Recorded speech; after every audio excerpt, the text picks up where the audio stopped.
ចាជំរាបសួរមកពីបងប្អូនទាំងអស់គ្នានៅថ្ងៃនេះខ្ញុំចង់បង្ហាញបងប្អូនពីរបៀបធ្វើទឹកអំបិលបងប្អូនណាចាទឹកអំបិលគឺថាបងប្អូនអាច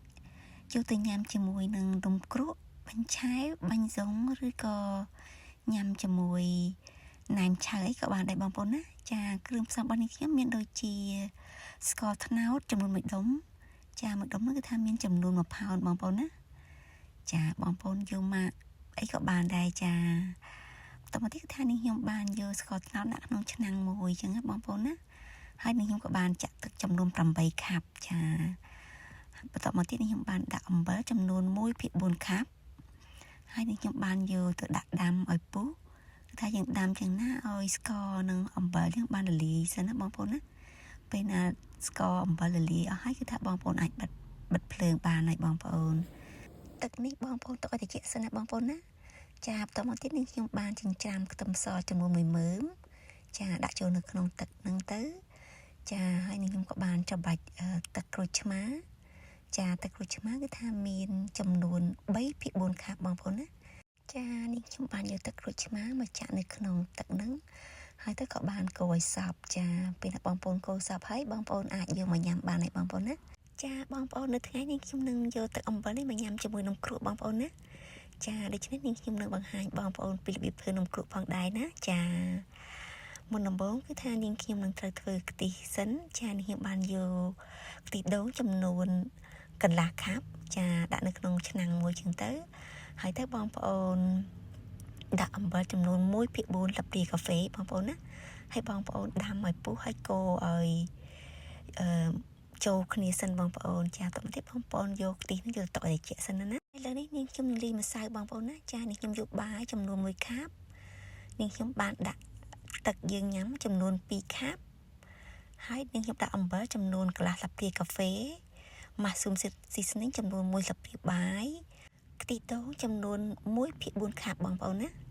ចាតទៅទៀតគឺថានាងខ្ញុំបានយកទៅកិនឲ្យម៉ត់បងប្អូនគ្រឿងទាំងអស់ហ្នឹងណាចាបន្ទាប់ពីបានកិនម៉ត់ហើយគឺថានាងខ្ញុំបានយកម្សៅខ្សាយយើងចំនួន1កញ្ចប់ទម្ងន់1ផោនហើយនាងខ្ញុំក៏បានយកម្សៅនោះមកដាក់ក្នុងចានធំមួយនាងខ្ញុំក៏បានយកទឹកដែលនាងខ្ញុំកិនមិញមកចាក់នៅក្នុងម្សៅហ្នឹងហើយកូរឲ្យបានចូលគ្នាចាបន្តមកទៀតគឺថានាងខ្ញុំបានចាក់ទឹកចំនួន3ខាប់ចូលចានាងបន្តកូរឲ្យចូលគ្នាហើយនាងក៏បានដាក់លឹកខ្ទឹមចំនួន1ខាប់ចូលក្នុងម្សៅនឹងដែរណាចានាងខ្ញុំប្រើប្រេងអាវ៉ូកាដូសម្រាប់លាបពុំបងប្អូនណាចាដូច្នេះប្រើពុំនេះទៅគឺថាស្រួលបងប្អូនអត់សូវជាប់ទេចាពុំយកមកពីស្រុកខ្មែរចាដូច្នេះនាងខ្ញុំបានដាក់ពុំនៅក្តៅហើយលាបប្រេងអាវ៉ូកាដូនឹងច្រើនតិចទៅហើយក៏បានយកម្សៅមកចាក់តាមរុននឹងទៅបងប្អូនណាចាការចាក់នេះមិនសូវជាយូរទេបងប្អូនចាក់មកផ្លេតហ្នឹងហើយម្សៅចំនួន1កញ្ចប់ហ្នឹងណាចាបងប្អូនដាក់ប្រេងច្រើនជាងទៅគឺថាធ្វើឲ្យនំយើងបានស្រួយបានល្អបងប្អូនសាច់ខាងក្រៅស្រួយហើយសាច់ខាងក្នុងហ្នឹងទន់បានល្អណានំគ្រក់របស់នេះខ្ញុំបានចាក់រួចរាល់ហើយបងប្អូនចាគឺបានប៉ុណ្្នេះឯងណាមួយកញ្ចប់ណាចាឥឡូវគឺថានាងខ្ញុំក៏បានយកនំមួយមកបកជូនបងប្អូនទស្សនាចាគឺថាមានរូបរាងជាឯងណាបងប្អូនណាចាគឺថាទន់បានល្អចាឥឡូវគឺថានាងខ្ញុំបានដួសទឹកអំបិលបន្តិចដាក់ក្នុងកូនចានទៅហើយនាងខ្ញុំក៏បានដួស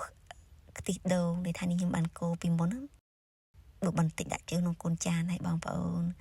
ហើយក៏ច្របល់ចូលគ្នាចឹងទៅចាតទៅទៀតនាងខ្ញុំក៏បានយកនំគ្រក់មួយមកដាក់ចូលញ៉ាំចឹងណាបងប្អូនណា